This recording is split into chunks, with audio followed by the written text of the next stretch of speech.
Цілком очевидно, якщо, як стверджував Геродот, Геракл гнав Геріонових биків і забрів у скітську землю, значить він був пастухом. Або ж, що найвірогідніше, стояв на чолі пастухів.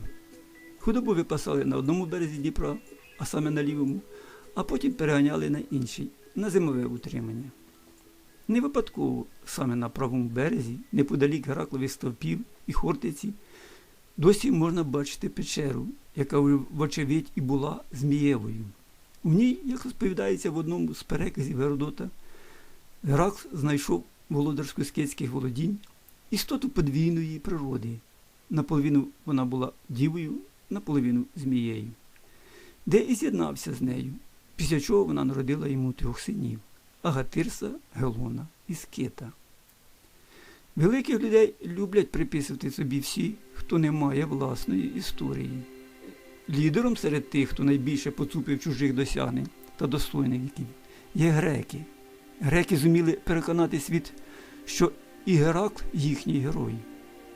Однак ви не знайдете у найавторитетнішого історика старовини, причому нібито грека Геродота, хоч якусь прив'язку Геракла до греків. Натомість у списку скітських богів того ж Геродота Геракл стоїть поруч із самим Аресом, правильне ім'я якого Орій. Отже, Геракл був не тільки батьком засновників скітських племен агатирсів, голунців і скитів, а й скітським богом. Римляни теж не проти були привласнити собі Геракла. У них він Геркулес. Однак ні греки, ні римляни не можуть розтлумачити це ім'я. Натомість українською, чи як ще називалася наша мова руською, воно тлумачиться легко. Перша складова «гер» – це гор, ор. Згадаємо при цьому Бога сонця наших пращурів Хорса. Ором також був батько Кия, Хорева та Щека. Ба більше, виявляється, в імені батька Геріона друга складова теж Ор, Хриса Ор. Інший компонент КЛ – це є коло, сонце. Тобто Геракл, гора коло – це ора сонце. В цьому підтвердження і його традиційне зображення у голому вигляді. Бо у сонця, світла і тепла не потрібен одяг. Так само зображували іншого бога сонця – Аполлона, справжнє ім'я якого Апол-Ол, де Ол аналогічне Ору. Мало хто знає, що Геракл згадується також у давньоукраїнських джерелах. Зокрема, в староруських переказах сказання Захарихи надибуємо на гору Богатиря, де конкретно говориться, що греки зробили з нього свого богатиря. Безсумнівно, йдеться тут про Геракла. Свідчень тому, що Геракл – син скітської української землі, чимало. Зокрема, Геракла навчав грати на китарі знаменитий музикант і поет Лін, інше ім'я якого Манерос, людина-рос. Скіт Тевтар навчив Геракла стрільбі із скітського лука. Навіть низка мітів про подвиги Геракла, які греки приписують собі, підтверджують, що здійснював він їх на українській землі. Зокрема, ходив на Амазонок за поясом цариці Іполіти, переміг Антея, сина скітської богині Геї. На свій лад греки перекрутили також міт про биків Геріона, з якого і почали ми свій відеосюжет. У Геродота читаємо однозначно: Геракл гнав Геріонових биків, тобто господарем волів був Геріон. Судячи з однакової основи, Гер – батько Геракла.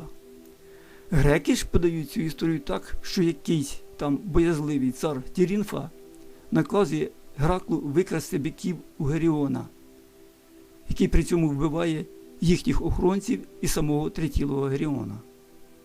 Єдина правда в цьому та, що справді греки не один раз посягали на скітську худобу, на їх культурні та письмові пам'ятки, а також на героїв.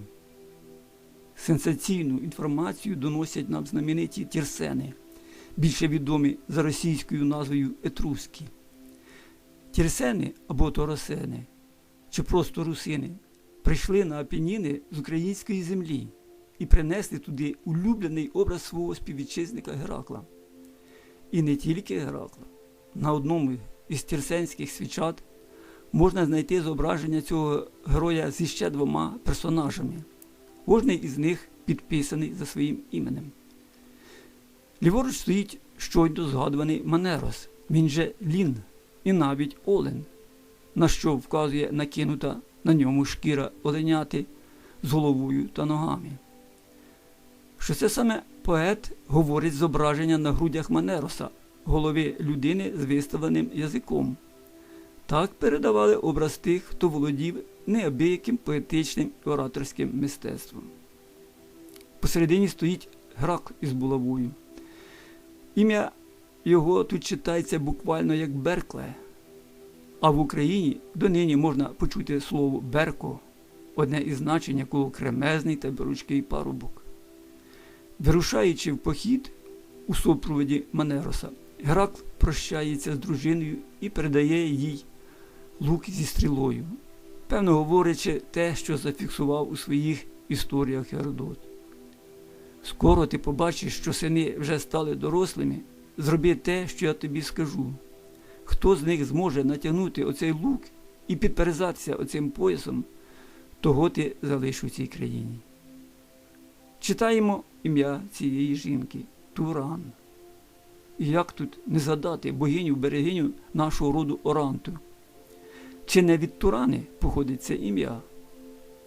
Є чимало українського і в характері Геракла. Відомий польський дослідник мітології Ян Парандовський писав, що Геракл – це уособлення творця і захисника. Цитата. «Він будував міста, знищував потвор, а розбійників вішав на гіляках. Він став символом роботящого і страждального людства, символом праці і незламної витривалості.